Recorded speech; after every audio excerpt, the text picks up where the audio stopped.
Syrup নিয়ে central গভর্নমেন্টের তরফ থেকে একটা নতুন বলা হচ্ছে এবং মানে বিক্রি করার ক্ষেত্রে কিছু বিধিনিষেধ এবং কোনোভাবেই প্রেসক্রাইব না করলে ডক্টরটা কোনোভাবেই দিতে পারা যাবে না। স্টেট গভর্নমেন্টের তরফ থেকে কিভাবে গোটা বিষয়টিকে নিয়ন্ত্রণ করা হবে, কারণ বিভিন্ন দোকানে প্রচুর লোক কিন্তু কিনে ফেলে।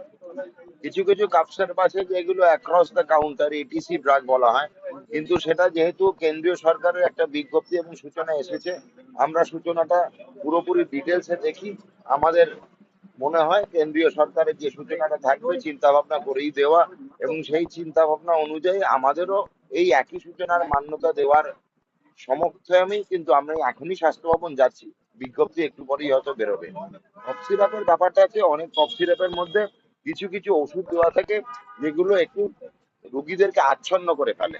সেই আচ্ছন্নতার জন্য যদি কোনো রুগীর কোনো রকম অসুবিধা হয়, সেই জন্যই এই সতর্কতাটা ইউজুয়ালি দেখা যায়। আরো কিছু আছে কফ সিরাপ যেগুলোতে হালকা বা অল্প বিস্তর নেশাও হতে পারে। এই দুটি কারণে এই বিজ্ঞপ্তি হওয়ার সম্ভাবনা, এবং আমার মনে হয় এই বিজ্ঞপ্তি কেন্দ্রীয় সরকারের স্বাস্থ্যনীতি অনুযায়ী, এবং আমার মনে হয় এটি ভালো নীতি বা ভালো বিজ্ঞপ্তির সূচনা। কিন্তু এত দোকান ওষুধের বিভিন্ন জায়গাতে তো হাজার একটা বিজ্ঞপ্তি দেওয়ার পরেও তো অ্যান্টিবায়োটিক্স এর বিক্রি বন্ধ করছে না। সচেতন তো মানুষকে হতে হবে, সচেতন সরকার হচ্ছে, সব মানুষের মধ্যে সচেতনতা কোথায়? এতজন সাংবাদিক আছে, জিজ্ঞেস করুন তো কেউ বুকে হাত দিয়ে বলতে পারবে কেউ কোনোদিন একটা পেট খারাপের অ্যান্টিবায়োটিক খায়নি? সবাই খেয়ে গেছে। গিয়ে দোকানে বলে যে দাদা দুটো পেট খারাপের ওষুধ দিন, তারপর বলে দাদা একটু হালকা জ্বরের ওষুধ দিন। এটা তো আমরা সবাই করি। আমরা মনুষ্য প্রজাতি সব থেকে অসচেতন। আজকে পশু পাখি আমাদের থেকে বেশি সচেতন। একটা কোনো তৃণভোজী পশুকে দেখবেন না ভুল ফলটা খেতে। কোনোদিন দেখেছেন কোনো হরিণ তার ভুল ফল খেয়ে মারা গেছে? সে জানে কোন ফলটাই বিষ, কোনটাই ঠিক। আমরা সচেতনতার অভাবে বুঝি, আমরা বেশি পরিপক্ক ভাবি নিজেকে। আমাদের পকেটে এখন নলেজ, এবং আমার মনে হয় যে নলেজটা এতই ভাবি আমরা বিশ্বাস করি, যেখানে ভালো আর খারাপ দুটোরই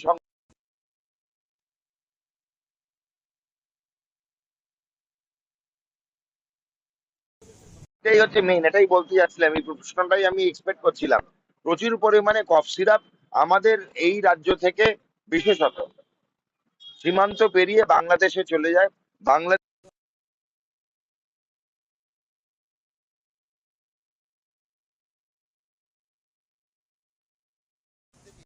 কারণ আমরা জানি পার্শ্ববর্তী বর্ডার এরিয়ায় প্রচুর এই চোরাচালানকারীরা আছে, যারা বিভিন্ন কফ সিরাপ এই পার থেকে ওপার করে। এর মতো ভালো ব্যবসা আর হয় না, কারণ কফ সিরাপের নেশা পশ্চিমবঙ্গে তথা ভারতবর্ষে অনেক অনেক কম। কারণ এখানে মদ্যপানটাকে আমরা, দুটো রাজ্য ছাড়া পুরোটাই কিন্তু আমাদের এখানে লিগ্যাল, আইনি, বেআইনি নয়। কিন্তু সারা বাংলাদেশে মদ্যপান করাটা বেআইনি। তা লোকে নেশা করে কিসে? না কফ সিরাপে করে। কেন? যখন ওদের ধর্মীয় গ্রন্থ লেখা হয়েছিল সেখানে মদের কথা উল্লেখ আছে, কিন্তু কফ সিরাপের কথা উল্লেখ নেই। স্বভাবতই তাদের কাছে সেটা কিন্তু হারাম নয়, সুতরাং সেটা ওরা সেবন করতেই পারে, কেন সেটা ধর্মীয় গ্রন্থের সঙ্গে মানিয়ে নেওয়া যায়। যেহেতু এই কারণেই কিন্তু আহ, অনেক মুসলিম পন্থী দেশে, মুসলিম সংখ্যাগরিষ্ঠ দেশে দেখতে পাবেন কফ সিরাপের নেশা প্রচন্ড ভাবে চলে। কফ সিরাপের নেশা মুসলিম দেশে প্রচুর চলে, কেন সেটা ওদের ধর্মীয় গ্রন্থেতে উল্লেখ নেই, তো পাশ কাটিয়ে দেওয়া যায়। কিন্তু কোন ধর্মীয় গ্রন্থ পাবেন না দেশে বিদেশে যে কোনো ধর্মের যেখানে নেশা করতে বলা হয়েছে, কোন ধর্মেতে নেশা করতে বলা হয়নি। তাই সব ধর্মের ওপর বিশ্বাস রেখে আমি আমাদের এখানে এবং বাংলাদেশের যুব সমাজকে বলবো তামসিক দ্রব্য থেকে দূরে থাকুন। স্টপ তো করাই আছে, নিজেরা স্টপ করলেই হবে।